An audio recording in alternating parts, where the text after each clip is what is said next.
Hello friends, welcome back to Anvesha channel. आज हम लोग पढ़ेंगे साधारणीकरण। ठीक है, इस टॉपिक को हम लोग पूरे विस्तार से पढ़ेंगे। ठीक है, तो ये काफ़ी इंपॉर्टेंट टॉपिक है और यूजीसी नेट के सिलेबस में है, तो इस टॉपिक को हम लोग पढ़ते हैं। ठीक है, चलिए पढ़ना स्टार्ट करते हैं। देखिए, रस सिद्धांत में साधारणीकरण का विशेष महत्व है। ठीक है, वस्तुतः साधारणीकरण के बिना रसानुभूति नहीं हो सकती। ठीक है, मतलब ये साधारणीकरण के बिना रस की अनुभूति नहीं हो सकती। इस सिद्धांत का आविष्कार, ठीक है, इस सिद्धांत के आविष्कारकर्ता कौन है? आचार्य भट्ट नायक। ठीक है, देखिए, इस सिद्धांत के आविष्कार करने का श्रेय रस सूत्र के तीसरे व्याख्यात, ठीक है, ये रस सूत्र के तीसरे व्याख्याकार थे। ठीक है, आचार्य भट्ट लोलट ने की है। ठीक है, देखिए, साधारणीकरण का अर्थ क्या होता है? सामान्यीकरण। ठीक है, मतलब कोई भी चीज को सामान्य बना देना। ठीक है, देखिए इसकी परिभाषा देखिए। साधारणीकरण की परिभाषा, विभावादि का विशिष्ट तत्व समाप्त हो जाता है और वह समान प्रतीत होने लगता है। ठीक है, अर्थात शकुंतला ना होकर कामिनी मात्र रह जाती है। ठीक है, तो ऐसी स्थिति में साधारणीकरण होता है। ठीक है, देखिए इसमें मान लीजिए एक दृश्य है कि एक माँ, कोई फिल्म चल रही है, तो एक माँ है। ठीक है, उसके दो बच्चे हैं। ठीक है, तो माँ क्या कर रही है ना, अपने बच्चों के लिए खाना लेने के लिए मतलब दुकान जा रही है। ठीक है, तो आते वक्त क्या हो जा रहा है कि माँ का मतलब गाड़ी से दुर्घटना हो जाती है। ठीक है, तो माँ मतलब बेहोश हो जाती है। ठीक है, उसका माथा से मतलब खून निकलने लगता है। तो बच्चे क्या होता है ना, बच्चे ये दृश्य देखते हैं तो रोने लगते हैं, बहुत जोर जोर से रोने लगते हैं। ठीक है, तो ये दृश्य को देखकर दर्शक की आंखों में भी आंसू आ जाता है। ठीक है, तो ऐसे ऐसे सिचुएशन में क्या हो जाता है? साधारणीकरण हो जाता है। ठीक है, मतलब वो विशेष ना रहकर, ठीक है, मतलब उसमें जो विशेष ना रहकर वो सामान्य के जैसा प्रतीत होने लगता है। ठीक है, मतलब दर्शक को लगता है कि ये हमारा ही दुख है। ठीक है, तो ऐसा जो प्रतीत होता है इसी को हम लोग क्या कहते हैं? साधारणीकरण। ठीक है, देखिए जो अभिनय कर रहा है, ठीक है, मतलब जो बच्चों की जो माँ बनी है, जो अभिनय कर रही है, उसका भी अपना दुख नहीं है। ठीक है, वो तो मतलब सिर्फ नाटक का एक भाग है, लेकिन उस तरह वहां पे दिखाया जा रहा है। ठीक है, ऐसा करुण रस दिखाया जा रहा है और इस करुण रस में दर्शक भी क्या हो जा रहे हैं? बहुत ज्यादा भावुक हो जा रहे हैं। ठीक है, मतलब उनकी आंखों में भी आंसू आ रहे हैं। तो ऐसे में क्या होता है? साधारणीकरण होता है। इसमें यही बताया जा रहा है कि जो आंसू मंच पर नायिका के आते हैं, ठीक है, नायक या नायिका के आते हैं, वही आंसू दर्शक के आते हैं। ठीक है, तो ऐसी स्थिति में साधारणीकरण हो जाता है। ठीक है, तो यहाँ पे देखिए, यहाँ पे क्या हो रहा है? असाधारण से क्या हो गया? साधारण हो गया। ठीक है, और विशेष का निर्विशेष हो जाना ही साधारणीकरण कहलाता है। ठीक है, देखिए एक एग्जांपल आप देख सकते हैं। यहाँ पे देखिए, मंच पर चल रहे यशोदा कृष्ण के प्रसंग में यशोदा कृष्ण के प्रति वात्सल्य भाव का अनुभव करती है। ठीक है, मतलब यहाँ पे क्या होता है ना कि मंच में यशोदा और कृष्ण का संवाद चल रहा है। ठीक है, और कृष्ण चंद्र खिलौना लेने का हट कर रहे हैं। ठीक है, तो उसकी माँ उनको मतलब मना कर रही है। तो इसमें क्या हो रहा है कि वात्सल्य भाव देखने का मतलब मिल रहा है। ठीक है, तो वात्सल्य भाव का अनुभव करती है और इस नाटक को देखने वाले, ठीक है, इस नाटक को देखने वाले दर्शक भी वात्सल्य रस में डूब जाते हैं। ठीक है, अर्थात कृष्ण केवल यशोदा के पुत्र ना रहकर सबको अपने पुत्र प्रतीत होने लगते हैं। ठीक है, तो वहां जितने मतलब दर्शक है और खास करके जो माएँ हैं, ठीक है, तो उन्हें श्री कृष्ण अपने पुत्र के जैसे प्रतीत हो रहे हैं। ठीक है, क्योंकि बच्चे मतलब खिलौने के लिए हट करते हैं, तो वो मतलब अपने जीवन से जोड़ रहे हैं। ठीक है, तो अपने पुत्र प्रतीत होने लगते हैं और यही साधारणीकरण कहलाता है। ठीक है, आई होप आप लोग को समझ में आ गया होगा कि साधारणीकरण क्या है। साधारणीकरण के संबंध में विभिन्न विद्वानों ने विभिन्न मत दिए हैं। ठीक है, सबसे पहले हम लोग देखते हैं भट्ट नायक।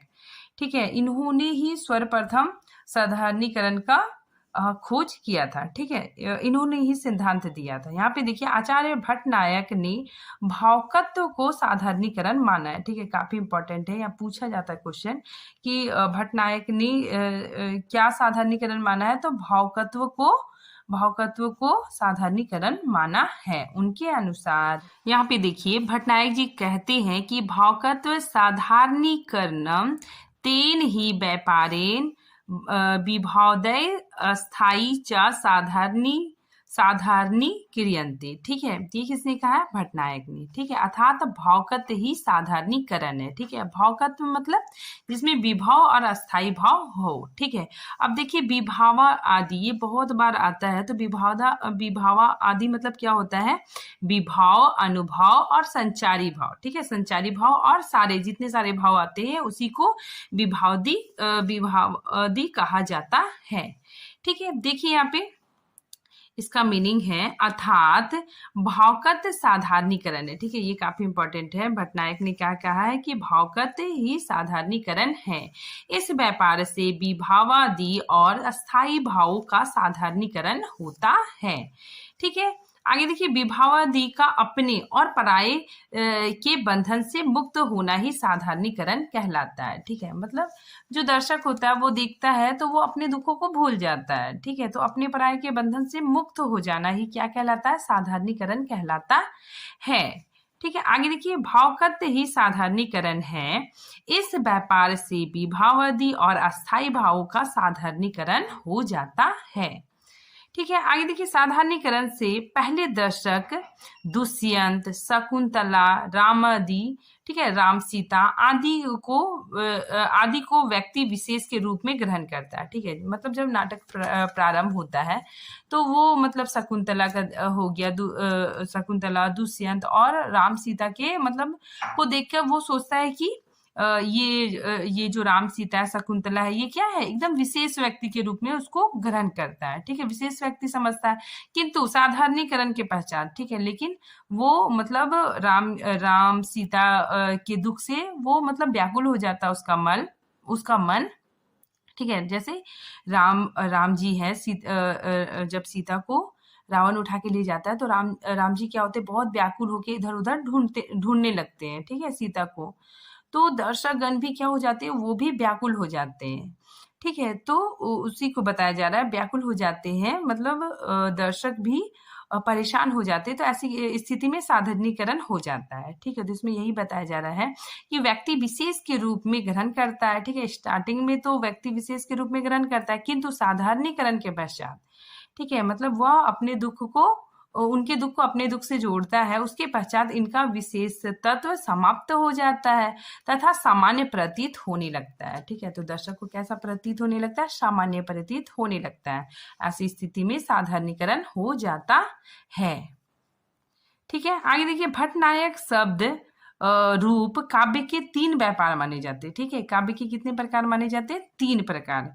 ठीक है, देखिए भट्टनायक ने 3 व्यापार माने, कौन कौन, देखिए अभिधा व्यापार, दूसरा भावकत्व व्यापार और तीसरा भोजकत्व व्यापार। देखिए भट्टनायक विभावादि के सामान्य हो जाने को साधारणीकरण मानते हैं। ठीक है, देखिए विभावादि मतलब क्या होता है, इसके अंतर्गत अस्थायी भाव, संचारी भाव, आलंबन भाव आदि सभी आ जाते हैं। ठीक है, नेक्स्ट हम लोग देखते हैं अभिनव गुप्त। ठीक है, देखिए अभिनव गुप्त का क्या विचार है। आचार्य अभिनव गुप्त विभावादि में ममत्व और परतत्व संबंध से अलग होना ही साधारणीकरण मानते हैं। ठीक है, देखिए अभिनव गुप्त का मत है कि साधारणीकरण हो जाने पर विभावादि मत और परत्व की भावना से परे हो जाता है। ठीक है, मतलब इसको अगर सरल शब्दों में समझे तो इसमें क्या होता है कि मेरा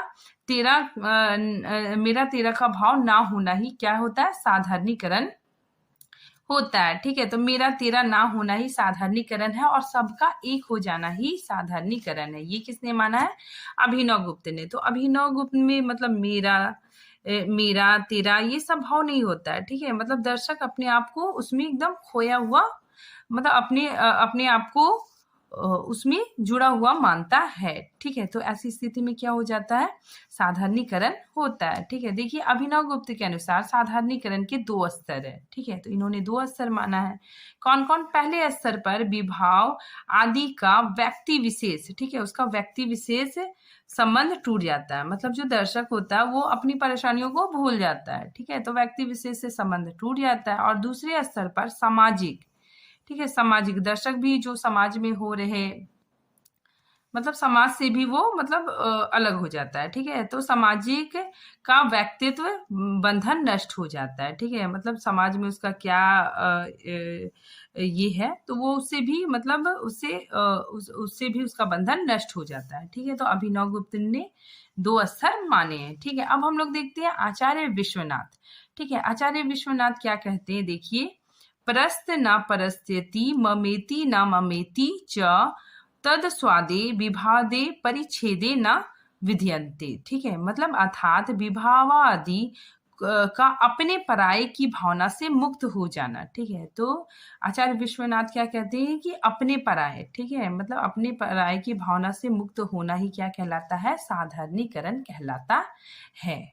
आगे देखिए आचार्य रामचंद्र शुक्ल क्या कहते हैं कि आलंबन धर्म का साधारणीकरण। ठीक है, काफी इंपॉर्टेंट है, हमेशा पूछा जाता है कि रामचंद्र शुक्ल ने क्या माना है, आलंबन धर्म का साधारणीकरण माना है। ठीक है, देखिए शुक्ल जी ने आलंबन धर्म का साधारणीकरण होना कहा है। ठीक है, आलंबन का अर्थ क्या है, भाव का विषय। ठीक है, मतलब भाव का साधारणीकरण इस प्रकार होता है। ठीक है, मतलब जो दृश्य चल रहा है, तो भाव का साधारणीकरण इस प्रकार होता है कि पहले वह कवि का भाव होता है। ठीक है, सबसे पहले क्या होता है, जो भाव चल रहा है, जो दृश्य चल रहा है, वो कवि का होता है। ठीक है, रचनाकार का होता है, कवि का विषय बनता है। ठीक है, फिर समस्त हृदय मतलब समस्त पाठक के भाव का विषय बन जाता है। ठीक है, तो पाठक के भाव का विषय भी बन जाता है। ठीक है, देखिए आचार्य शुक्ल ने चिंतामणि में साधारणीकरण संबंधी अपना मत प्रस्तुत करते हुए मौलिक ढंग से विचार किया है। ठीक है, वे आलंबन धर्म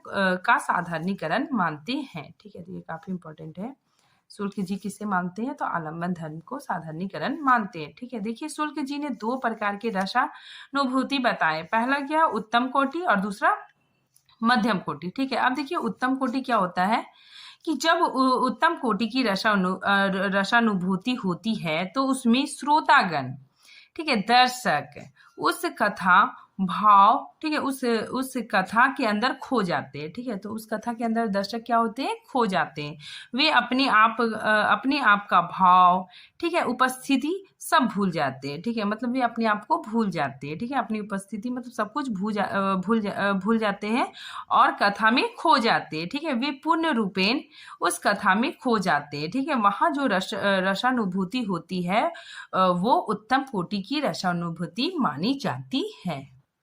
अब हम लोग देखते हैं मध्यम कोटि। ठीक है, ये क्या होता है, देखिए इस मध्यम कोटि के जो श्रोतागण हैं, ठीक है, दर्शक होते हैं, वे कथा का आनंद उठाते हैं। ठीक है, मतलब वे खोते नहीं है, सिर्फ कथा का आनंद उठाते हैं, लेकिन स्वयं उस कथा में खो नहीं जाते हैं। ठीक है, लेकिन खो नहीं जाते हैं, ऐसा जो साधारणीकरण होता है, ठीक है, वो मध्यम कोटि का साधारणीकरण कहलाता है। ठीक है, नेक्स्ट देखिए श्याम सुंदर दास। ठीक है, श्याम सुंदर दास जी क्या मानते हैं कि सहृदय पाठक, ठीक है, जो दर्शक होते हैं, ठीक है, तो सहृदय पाठक और श्रोता का चित्त, ठीक है, श्रोता का मन का साधारणीकरण मानते हैं। ठीक है, तो ये काफी इंपॉर्टेंट है, श्याम सुंदर दास ने क्या क्या माना है, सहृदय पाठक और श्रोता के चित्त का साधारणीकरण माना है। ठीक है, फिर देखिए श्याम सुंदर दास ने मधुमती भूमिका भी इन्होंने कहा है। ठीक है, देखिए मधुमती मतलब क्या होता है, देखिए मधु का मतलब होता है मधुरता से और मति का मतलब क्या होता है, बुद्धि से। ठीक है, श्याम सुंदर दास जी कहते हैं कि सिर्फ हृदय की मधुरता के गुण में रहेगा तो साधारणीकरण नहीं होगा। ठीक है, मतलब हृदय में मधुरता रहेगा तो साधारणीकरण नहीं होगा, बल्कि चेतना मतलब बुद्धि और मन दोनों में ही मधुरता की स्थिति होनी चाहिए। ठीक है, तभी साधारणीकरण होगा। ठीक है, बुद्धि हमारी मधुरता की स्थिति में पहुंचेगी जब हमारी जो बुद्धि है, ठीक है, वो पूरी तरह से मधुरता की स्थिति पे पहुंचेगी। ठीक है, तो इसी को मति भूमिका कहते हैं। ठीक है, अब देखिए मधुमती जो भूमिका है उसको भी दो भागों में बांटा गया है। पहला क्या है, वितर्क, और दूसरा वितर्क। ठीक है, अब वितर्क में क्या होता है कि वस्तु का संबंध और वस्तु के संबंधी इन तीनों की प्रतीति होती है। ठीक है, तो इसमें देखिए वस्तु का संबंध और वस्तु के संबंधित इन तीनों की प्रतीति होती है। नेक्स्ट देखिए वृत्तक, इसमें क्या है, इसमें केवल वस्तु की प्रतीति होती है। ठीक है, तो इसमें क्या होता है, सिर्फ वस्तु की प्रतीति होती है। अब देखिए डॉक्टर नगेंद्र, ठीक है, इन्होंने क्या माना है कि कवि की अनुभूति का साधारणीकरण। ठीक है, तो इन्होंने क्या माना है, कवि की अनुभूति का साधारणीकरण। ठीक है, यहाँ पे देखिए साधारणीकरण कवि की अनुभूति का होता है। ठीक है, तो ये मानते हैं कि साधारणीकरण कवि की अनुभूति का होता है, अर्थात जब कोई व्यक्ति अपनी अनुभूति को इस प्रकार अभिव्यक्त करता है कि वह सभी के हृदय में समान अनुभूति जगा सके, तो उसमें साधारणीकरण की शक्ति विद्यमान है। ठीक है, मतलब यहाँ पे डॉक्टर नगेंद्र बोल रहे हैं कि जो कवि होता है वो अपनी जो अनुभूति है, ठीक है, उसको इस प्रकार अभिव्यक्त करे कि सभी के हृदय को, मतलब सभी के हृदय को भावुक कर दे। ठीक है, सभी के हृदय में वो अनुभूति जगा सके। ठीक है, देखिए कवि को, जो कवि होता है उसको मतलब दर्शक के बारे में पता होता है। ठीक है, तो कवि को लोक हृदय की पहचान रहती है, इसीलिए वह किसी विषय को, ठीक है, मतलब जो मतलब लोगों की परेशानियां हैं, ठीक है, तो किसी विषय को इस रूप में प्रस्तुत करता है जिससे कि सबकी अनुभूति जग सके। ठीक है, तो वो बहुत बेहतरीन तरीके से उस चीज को प्रस्तुत करता है। ठीक है, और सबके अंदर अनुभूति जग जाती है। ठीक है, दूसरा देखिए विषय का रूप तो अज्ञात ही रहता है। ठीक है, तो कवि जो रहता है विषय तो उसी को पता रहता है। ठीक है, तो विषय का रूप अज्ञात ही रहता है, किंतु कविगण अपनी अपनी भावना के अनुरूप उसका वर्णन करते हैं। ठीक है, कवि की इसी भावना का साधारणीकरण होता है और पाठक भी कवि की साधारणीकृत भावना का आस्वादन करता है। ठीक है, तो जो दर्शन गण होते हैं वो भी कवि का साधारणीकरण जो भाव होता है, कवि का जो भाव होता है उसका भी क्या करते हैं, रसास्वादन करते हैं। ठीक है, अब हम लोग देखते हैं निष्कर्ष को देखते हैं कि उपयुक्त सभी मतों के आधार पर साधारणीकरण में 3 बातों का समावेश किया जाता है। ठीक है, देखिए 3 बातें कौन कौन है, सबसे इंपॉर्टेंट है साधारणीकरण अलंबनात्मक धर्म का होता है। ठीक है, नेक्स्ट देखिए साधारणीकरण कवि की अनुभूति होती है। ठीक है, तो साधारणीकरण कवि की भी अनुभूति होती है। नेक्स्ट देखिए साधारणीकरण सहृदय पाठक या श्रोता का चित्त का भी होता है। ठीक है, तो आज ये टॉपिक यहीं पे खत्म होता है। नेक्स्ट टॉपिक हम अगले वीडियो में बनाएंगे, तब तक के लिए थैंक यू।